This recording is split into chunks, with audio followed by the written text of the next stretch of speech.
দেখেন, শেখ হাসিনা 15 বছরে এখন পর্যন্ত আমরা পাইলাম না, শুনতেছি এখনো, তখনও শুনছি, এখন পর্যন্ত আমি পাইলাম না বা উনি অনুষ্ঠান দেখাইতে পারলো না ডকুমেন্টস যে এই একটা ব্যাংক নিচ্ছে বা একটা বাড়ি নিচ্ছে বা যে এখান থেকে এত কোটি টাকা নিচ্ছে শেখ হাসিনা। এই 1 বছরে আমরা তন্ন তন্ন করে খুঁজছি, উনি যে ফেরেশতা এটা আমি বলতেছি না, কিন্তু কথা হলো কি, এখন তো আমি বলতেই পারি যে উনি 100 বিলিয়ন নিয়ে গেছে, কিন্তু আমরা তো দেখাইতে পারতেছি না কি, তাহলে এই কথা তো কোনো ভ্যালু নাই। আচ্ছা, কথাটা আমি কেন বলতেছি, কথাটা বুঝছেন? আমি খুঁজতেছি তো যে শেখ হাসিনা কোনখান থেকে কত টাকা নিচ্ছে, ঠিক আছে, পাইতেছি না। অর্থাৎ আমি বলছি না শেখ হাসিনা ফেরেশতা, আমি বলতে চাই এটা যদি খাইয়া থাকে সবার কথা মতো, তাও সমাজে সতর্ক ভাবে কিছু যদি কইরা থাকে করতেও পারে না, কিন্তু আমরা তো পাচ্ছি না। হ্যাঁ, আমরা যে মারতেছি ওখান থেকে নিচে এত বিলিয়ন, ওখান থেকে এত বিলিয়ন, কিন্তু কোনো তথ্য দিতে পারতেছি না। যেমন আমি বলি, তাহলে শেখ হাসিনা ছিল বক্তব্য তো এখন এটাই, সবার বলতে বাংলাদেশের সব মানুষের না, ডক্টর ইউনূসের বক্তব্যই। উনি বলতেছে এমন কাজ করে দিয়ে যাব যাতে ভবিষ্যতে কোনো ফ্যাসিস্ট না আসে, আর যদি আমি সংস্কারটা করে দিয়ে যাই যাতে ফ্যাসিস্ট আবার না জন্ম নেয়, ফ্যাসিস্ট না আসতে হয়, এমন কাজ উনি করে দিবে। আমাকে সময় দেন আপনারা আরো, নাহলে তো আবার ওই কিছু আবার আসবে। আমি তাজ্জব হয়ে গেলাম। আচ্ছা ভাই, কাগজ আর কলম যদি 7 সাগরের জল কালি করা যায়, পৃথিবীর কাগজে লিখবেন তো ফ্যাসিবাদ ঠেকানো যাবে? যিনি ক্ষমতা দখল করবে উনি তাই সে প্রথমে লাথি দিয়ে আমি এই যে স্বর্ণ দিয়ে বাধাই করে দিলেন ইউনূস সাহেব ফ্যাসিবাদ ঠেকানোর জন্য। যিনি ক্ষমতায় আসবে উনি তো প্রথমেই ওটা লাথি দিয়ে ফালাই দিব। এটা তো আল্লাহ কোরআন না, আল্লাহ কোরআন। বাংলাদেশের যে সংবিধান সেইখানে আছে অবৈধভাবে ক্ষমতা দখল করলে কেউ সেটা হবে সাজা, মৃত্যুদণ্ড। তাহলে উনি সংস্কার করে, তাহলে শেখ হাসিনা কি ক্ষমতায় থাকতে পারছে? পারে নাই। আচ্ছা, তাহলে যারা ক্ষমতা নিচ্ছে তাহলে সংবিধান বিরোধী কাজ করছি না আমরা যারা এটা করছি, ডক্টর ইউনূস সহ, সংবিধানে লেখা আছে মৃত্যুদণ্ড। তাহলে এখন ওনাদের আইনের শাসন দেশে প্রতিষ্ঠা করতে গেলে তো ওনাদের ওই আন্তর্জাতিক ট্রাইব্যুনালে ওনাদের ওই তাজুলটা দিয়ে ঘোষণা করতে হবে যে আমাদের মৃত্যুদণ্ড, সংবিধান মোতাবেক আমাদের মৃত্যুদণ্ড হয়েছে। আচ্ছা, যদি সংবিধান মানেন তাহলে বাবা তুমি কি সংস্কার করবা? এটা লেখা আছে সর্বোচ্চ সাজা মৃত্যুদণ্ড, আর উপরে আপনি কি লিখবেন ফ্যাসিবাদ ঠেকানোর জন্য? কি লিখবেন আপনি এখানে? একটা বুদ্ধি আছে, যেহেতু আপনার এই চ্যানেলে বলছি তাহলে ওনার কান পর্যন্ত যাইতে পারে, এটা নিতেও পারে। চীনের যে প্রাচীর আছে, চীনের ওইরকম একটা প্রাচীর দিতে হবে চারিদিক দিয়ে উঁচু করে, তারপরে এর উপরে অস্ত্র, বিমান, আকাশের জন্য আবার ওখানে বিমান প্রতিরক্ষা ব্যবস্থা দিতে পারে। ফ্যাসিবাদ তো আছে হলো ইন্ডিয়ায়, তো তারা আসতে পারবে না, বাংলাদেশে তো কোনো ফ্যাসিবাদ নাই, আরো মানুষ। তারপরে আমি কয়েকটা পয়েন্ট বলি।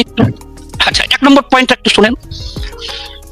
ডক্টর ইউনূসের 666 কোটি টাকা হাইকোর্টের রায়, এনবিআর এর রায়, এনবিআর আপিলও করছে, সবখানে হেরে গেছে। 666 কোটি টাকা ওনার দিতে হবে। এই উনি ক্ষমতায় আসলো, ওই বিচারপতি যে রায় দিয়েছিল ডক্টর ইউনূস, নোবেল পাওয়া একটুখানি কথা না, ওই বিচারপতিকে বলছে তোমরা রায় দিয়েছিলে, তোমরা এখন লেখো যে আমরা এটা প্রত্যাহার করলাম। লগে লগে প্রত্যাহার করে 666 কোটি টাকা গেছে। শুনেন, শ্রমিকদের মামলা ছিল ওনার নামে 220টা শ্রমিকদের। কোথায় কবে মামলাগুলো উঠছে আপনি জানেন? বাদী সব জানিয়ে কে কোরআন দিয়ে পালিয়ে গেছে, সব কাফি ওনার সমস্ত মামলা। গ্রামীণ ব্যাংক 2029 সাল পর্যন্ত সরকারের ট্যাক্স দিতে হবে না। গ্রামীণ ব্যাংকের আরো শেয়ার সরকারের অংশ থেকে 10% উঠে নিয়ে নিছে। উনি আদম ব্যাপার লাইসেন্স নিচ্ছে, উনি কথাটা বলতাম না, দরকার আছে শুনেন, উনি বিশ্ববিদ্যালয় নিচ্ছেন, উনি ওই যে স্টার ওই যে ইন্টারনেটের ওই বিদেশ থেকে নিয়ে আসলো স্টারলিং, আমরা চাই না, বিভিন্ন কারণ আছে, ওটা আরেকদিন আলোচনা করবো। উনি ওটা নিয়ে আসছেন। কিন্তু আমি এই কথাটা একটু বলতে চাই, আচ্ছা সারা বিশ্বে এমন কোন নির্লজ্জ রাষ্ট্রপতি আছে আমাকে দেখান, আমি চ্যালেঞ্জ করলাম। I can challenge doctor Yunus, interim government এবং আপনাদের সবাইকে, আমাকে দেখাইতে হবে। কিরকম আমি বলি আপনাকে, খাওয়ারও তো একটা সিস্টেম আছে রে ভাই। এই প্রত্যেকটি ঘটনার পরে সামাজিক যোগাযোগ মাধ্যমে ভাইরাল হয়েছে যে ওরা 606 কোটি টাকা এইভাবে 1 সেকেন্ডে শেষ করে দিল।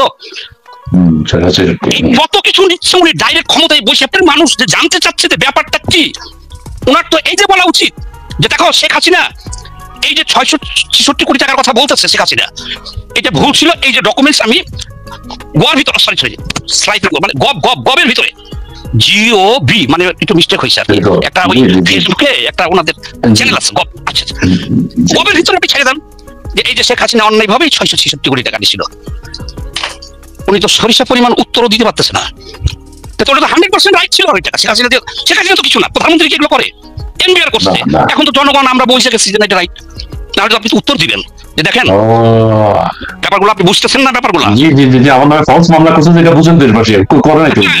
শেখ হাসিনা ফলস মামলা করতেছে, এখন এটা যে 666 কোটি টাকা ক্ষমতায় থেকে মাফ করলেন, তাহলে শেখ হাসিনা যে অন্যায় করে এটা করছিল, তো সেই ডকুমেন্টসটা একটু দেন আমাদেরকে, চাইতেছি আমি আরো লাইভে বলছি, এরকম শত শত জন বলতেছে, দেশবাসী জানতে চাইতেছে ছিল। এই জন্য বললাম যে পৃথিবীতে এমন নির্লজ্জ কোন, উনি এখন সরকার প্রধানই, আপনি আর একটা দেখেন তো, আরে বাবা তুই যদি খাইতে চাস একটু ঘুরে খা, একটু গোপনে খা, তুই আদম ব্যবসা থেকে আবার ওই যে ওয়ালেট ব্যবসা থেকে শুরু করে তুই যে এই 18 কোটি মানুষের সামনে এগুলো লিখেছিস, তুই শেখ হাসিনার ফাঁসি বলতেছিস। এই দিন না, দিন আরো আছে, এই দিনের নিয়ে দেওয়া হবে সেই দিনের কাছে। কে নিবে? শেখ হাসিনা নিবে? তাহলে আমরা কি কচু ক্ষেত্রে রাজনীতি করি? আমরা কি মরে গেছি? আপনি এখন ক্ষমতায় আছেন, হ্যাঁ ঠিক আছে, আমাকে এটা বলে তো লাভ হবে না যে রয়ের দালাল ফ্যাসিস্ট শেখ হাসিনার পক্ষের লোক যেই এখন এদের অপকর্মের কথা বলবে, সে কিন্তু এখন ভারত এবং শেখ হাসিনার লোক হয়ে যাবে, দালাল হয়ে যাবে। এই যে প্রশ্ন করলাম দালাল, কিন্তু আমাদের 15 বছরের রেকর্ড আছে সামাজিক যোগাযোগ মাধ্যম থেকে, আমরা এই অভ্যুত্থানের স্টেক হোল্ডার না, আমরা তো স্টেক হোল্ডার। আমাকে কিভাবে আপনি বলবেন যে আমি শেখ হাসিনার দোষ? বলার আগে তো একটা ছবিও দিতে হবে, বছর শেখ হাসিনার কোনো সুবিধাভোগী নাকি তাদের সাথে আমাদের একটা ছবি আছে, আপনি দেখান নাই। আমি স্টেক হোল্ডার, আমার তো জিজ্ঞেস করা রাইট, আমি এই দেশের জনগণ, যে আমার তখন লজ্জা করতেছে শেখ হাসিনাকে ফ্যাসিস্ট বলতে, কেন আন্দোলন করলাম? আপনি রাষ্ট্র ক্ষমতায় বসে হাইরে আল্লাহ রে, একটা মানুষের তো সামান্যতম লজ্জাও থাকে। এর সাথে ক্ষমতায় ছিল বেগম, যে ক্ষমতায় ছিল শেখ হাসিনা 15 বছর ক্ষমতায় ছিল, দেখলাম তো একটা যে ওপেন একেবারে এইভাবে ব্যবসা বাণিজ্য সব নিজের নামে এইভাবে নিয়ে নিয়েছে। সাবেক প্রধানমন্ত্রী 2 কোটি টাকার জন্য জেল খাটছে, আইন তো এরকমই জিনিস।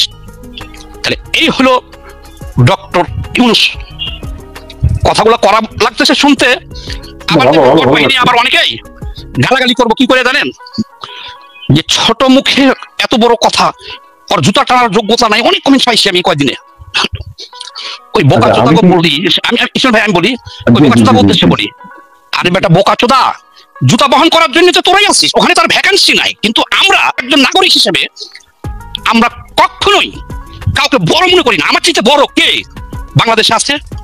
কে সেই লোকটা কে? একটা সিস্টেমে দেশ চলতেছে, বিভিন্ন জন বিভিন্ন পদে জনগণ নির্বাচন করে পাঠাইতেছে, যখন যাকে আমরা পাঠাইতেছি সে যাইতেছে। এটা কি তার বাপের মসনদ? ওরে কিছু বলা যাবে না?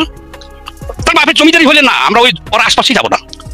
রাষ্ট্রের এখন এমন একটা অবস্থা যে শেখ হাসিনাকে ফ্যাসিস্ট বলতেও লজ্জা লাগতেছে। আর কি ধরনের আরো কিছু কথা দেখেন, এখানে এসে যায় বাংলাদেশ থেকে এই ডাক্তার মোহাম্মদ ইউনূস, মানে কি ওই দেশটার নাম তালেবান, তালেবানি জঙ্গি রাষ্ট্র হিসাবে বিশ্ব অলরেডি পরিচয় করা শেষ। আচ্ছা দেখেন, কয়েকদিন আগে উনি বিদেশে গেল আমেরিকায়, উনি সাক্ষাৎকার দিচ্ছেন, ভালো করে শুনে মুখস্থ হয়ে গেছে। We want medic law. Why India make I am no bearded man. আমার মুখে তো দাড়ি নাই, আমার মাথায় টুপি নাই, পাঞ্জাবি নাই, ভারত থেকে অপপ্রচার চালাচ্ছে যে আমি তালেবান জঙ্গি নেতা। আমি কথাটা বুঝেন, ও ওখানে বলতেছে। আচ্ছা ওই সাংবাদিকটা একটু ভুল করছে, যে আপনি তো সাথেই তালেবান নেতা নিয়ে আসছেন। আন্তর্জাতিক বিশ্ব, ওরে বাপরে বাপ, সারা বিশ্বের নজর তখন আমেরিকায়। সেই একটা মঞ্চে উনি এনসিপির 2 জনকে নিয়ে গেছে, আরো ছিল, যাই হোক, যারা ডাক্তার আর হলো ওই যে আমাদের আক্তার। আচ্ছা তার নানির বয়সী একজন ইন্টারন্যাশনাল ফিগার হাত বাড়াইছে, ওই মহিলাটা অবাক হয়ে গেছে, হাত সরাই নিয়ে বুকে নিয়ে এসে। কেন? আরে ভারতও দেখলাম তালেবান নেতা তো একটা মেয়ের কাছে কেস নিল, এটা ভিডিও আছে, আমি দেখছি, নিল না। আপনি তো সাথে নিয়ে গেছেন তালেবানের বাপ, আর আপনাকে যে প্রশ্ন ভারত বলতেছেন ভারত, কিন্তু আমরাও তো বলতেছি তাই। মানে এনসিপির এই কার্যক্রমটা, আচ্ছা তারপরে ঠিক আছে, তাদের চরিত্র যদি ওইরকম হইতো, উনি তো ইসলামী শরিয়া মোতাবেক চলবে, ভালো কথা। উনি তো লগে নিয়ে গেছে একজন বেগানা নারী ডাক্তার, যারা শ্রদ্ধা রেখে বলছি আমি, যারা আবার হ্যান্ডশেক করলো, তো কিভাবে তো ওদের নেতাই তো হ্যান্ডশেক করে না, তাদের যারা হ্যান্ডশেক করলো। তাসিন যারা সব পুরুষের সাথে হ্যান্ডশেক করছে, ডক্টর ইউনূস যারা সাথে হ্যান্ডশেক করতেছে, কিন্তু ওই সারা বিশ্ব। আচ্ছা, আরেকটা কথা আমি বলি, না বললে হবে না, এরা কতটুকু মুমিন আর আমরা কোন পরিবেশটা পড়ছি এখন শোনেন। একটা ভিডিও পাইলাম যে আমি এমন ভাবে ওই ভিডিওটা ব্লগ দিলাম, শেখ হাসিনার পতনে আমি বলছি না, এটা ওই আক্তার সাহেবের ভাষণ, আমি এমন খুশি হয়েছি, নববিবাহিত বধূর সাথে সঙ্গম করার পরে বীর্য আউটের সময় যে তৃপ্তি, আমি সেই রকম অনুভূতি পেয়েছি। আচ্ছা বলেন তো, এটা কোনো ভাই ইসলামিক নেতার বক্তব্য হইতে পারে? এক নাম্বার 2, কোন ঢাকা বিশ্ববিদ্যালয় ইউনিভার্সিটির ছাত্র বক্তব্য হইতে পারে? নাম্বার 3, যে লোকটা একটা সমাজে বসবাস করে, এখানে তার বাপ মা ভাই বোন শ্বশুর শাশুড়ি বা ছোট ভাই ব্রাদার আছে, এই কথাটা একটা মানুষ একটা রাজনীতিবিদ বলতে পারে? তাহলে আমরা কাদের খপ্পরে পড়ছি? ওই যে তালেবান সাথে করে নিয়ে গেছে, তোর তালেবান প্রশ্ন করবে না? তাহলে আমি বলছি কেন, আরে ভাই আমাদের তো লাগে, এই যে বিশ্ব দরবারে এটা 180টা দেশের মানুষই দেখছে, এবং এটা নিয়ে অনেক প্রতিবেদনও হয়েছে যে বাংলাদেশের ডক্টর ইউনূসের সাথে যিনি আসছিলেন উনি একজন তালেবান পন্থী নেতা, বা তার চেয়ে এটা হলো এনসিপির কার্যক্রম। আচ্ছা, এবার আরো একটু বলি, ডক্টর ইউনূস সাহেবকে এখানে রেখে এনসিপির দিকে একটু সামনে যাই, না গেলে তো হয় না।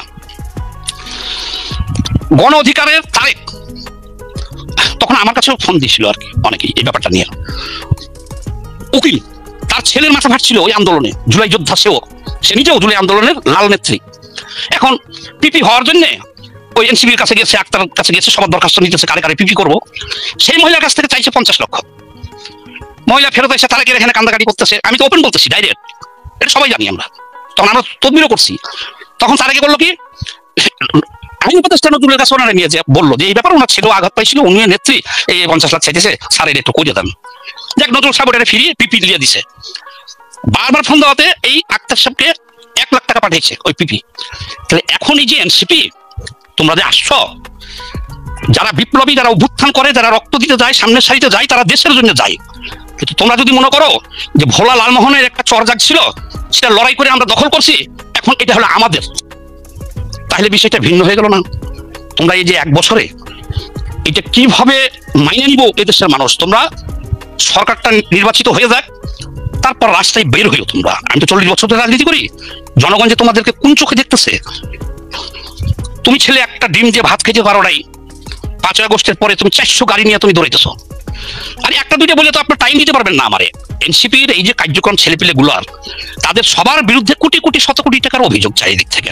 ওই 10 লাখ আনতে যে ধরা পড়তেছে, আরেকজনের কাছে 50 লাখ আনতে যে রাইতের বেলা ধরা পড়তেছে। রাখেন 80 লাখ টাকা দিয়ে সচিব নিয়োগ হতেছে, গাজীপুরে নিয়োগ হয়েছে অনেক কোটি টাকা দিয়ে, এমন বলো। এখন ওপেন সিক্রেট কোন বিপ্লবী এই কাজ করে? কোন বিপ্লবীরা? তাই তোমরা নিজেকে বিপ্লবী দাবি করবা কিভাবে? কিন্তু এখন আমি বলি আপনাকে যে তাহলে বিগত আমলে, শেখ হাসিনার আমলে, বিএনপির আমলে বা জাতীয় পার্টির আমলে এই লেনদেনটা হতো, আমরা শুনতাম, দেখতাম না। আর এরা দিয়ে ভাই ডাইরেক্ট লেনদেন করতেছে, এটা কি হলো? তাহলে তোমরা যে নিজেদেরকে বিপ্লবী দাবি করতেছ, তো তোমরা তো সবাই শত শত কোটি টাকার মালিক হয়ে গেছো। তোমরাও তো ওই ডক্টর ইউনূসের শিষ্য, উনি যেমন পিছনে খাওয়া পছন্দ করে না, তোমরাও তো ভাই সবাই বাড়ি করতেছো, বিয়ে করতেছো, যে দামি দামি গাড়িতে চলতেছো, 30-40 হাজার টাকা দামের পাঞ্জাবের রাজকীয় জীবনযাপন করতেছো। এরই তো সারা দেশবাসী তো দেখতেছে। তুমি চাইলে আর ওই আগের সরকারের ফ্যাসিস্ট আমরা এখন বলবো কিভাবে? তোমরা বলো, তোমরা ক্ষমতায় আছো, তোমরা বলো, কিন্তু তোমরা কি দেখতেছো যে ওই ফ্যাসিস্টের চাইতে বড় ফ্যাসিস্ট তোমরা হয়ে গেছো? এদেশের মানুষের জীবন দিছে, আমরা যে লড়াই করছি, এখন আমরা তো লজ্জাই বলতে পারতেছি না ফ্যাসিস্ট। কিভাবে বলবো ফ্যাসিস্ট? তোমরা এগুলো কি করতেছো? তোমরা যে রাতারাতি সবাই বাড়ি গাড়ির মালিক হইয়া, আমাকে একটু সুযোগ দিবেন, মুখ বন্ধ হয়ে গেছে। বলেন বলেন বলেন, বলতে লাগলে তো আমার অনেক আসে। আপনার তো থামানো যাচ্ছে না। আপনি আমাদের এই যে জুলাই সনদটা এত উৎসবমুখর পরিবেশে হলো সংসদ ভবনের সামনে, তো এটা কিছু বলবেন না? এটা তো খুব খুশি, ব্যান্ড পার্টি বাজিয়ে সকাল থেকে মারামারি হয়েছে, সেটা ঠিক আছে, কিন্তু ব্যান্ড পার্টি বাজিয়ে আল্লাহ রহমত, বৃষ্টি পড়েছে, বৃষ্টির মধ্যে সুন্দর গুড়ি গুড়ি বৃষ্টি, এই সুন্দর পরিবেশে উনি একটা সনদ স্বাক্ষর করেছেন। এই সম্পর্কে আপনি একটু বলেন না, একটু আপনার কি তথ্য আছে আপনার কাছে? আচ্ছা আচ্ছা, সুন্দর কথা একটা মনে করে দিচ্ছেন। এই কথাটা প্রথমেই একটা টাচ দিছিলাম। ওনারা জুলাই সনদটা বা সুরক্ষাটা যদি স্বর্ণ, ধরেন হাজার মন স্বর্ণ দিয়া এই সুরক্ষা দিল বা এই আইনটা তৈরি করলো। আমি তো আগেই বলে গেছি। না একটু বলছেন আপনি, একটু এক্সপ্লেইন আমি করতে আবার হবে। বলতেছি, টোটাল লিস্টে আমি বলতেছি আপনাকে একটা একটা করে, যে 1975 সালে বঙ্গবন্ধু শেখ মুজিবুর রহমানকে হত্যার পরে সুন্দর একটা ইন্ডিমিনিটি অধ্যাদেশ দেওয়া হয়েছিল যে এই হত্যাকারীদের কোন প্রকার বিচার এই বাংলাদেশ নয় পৃথিবীর কেউ করতে পারবে না, এবং তাদেরকে পুরস্কার দেওয়া হলো।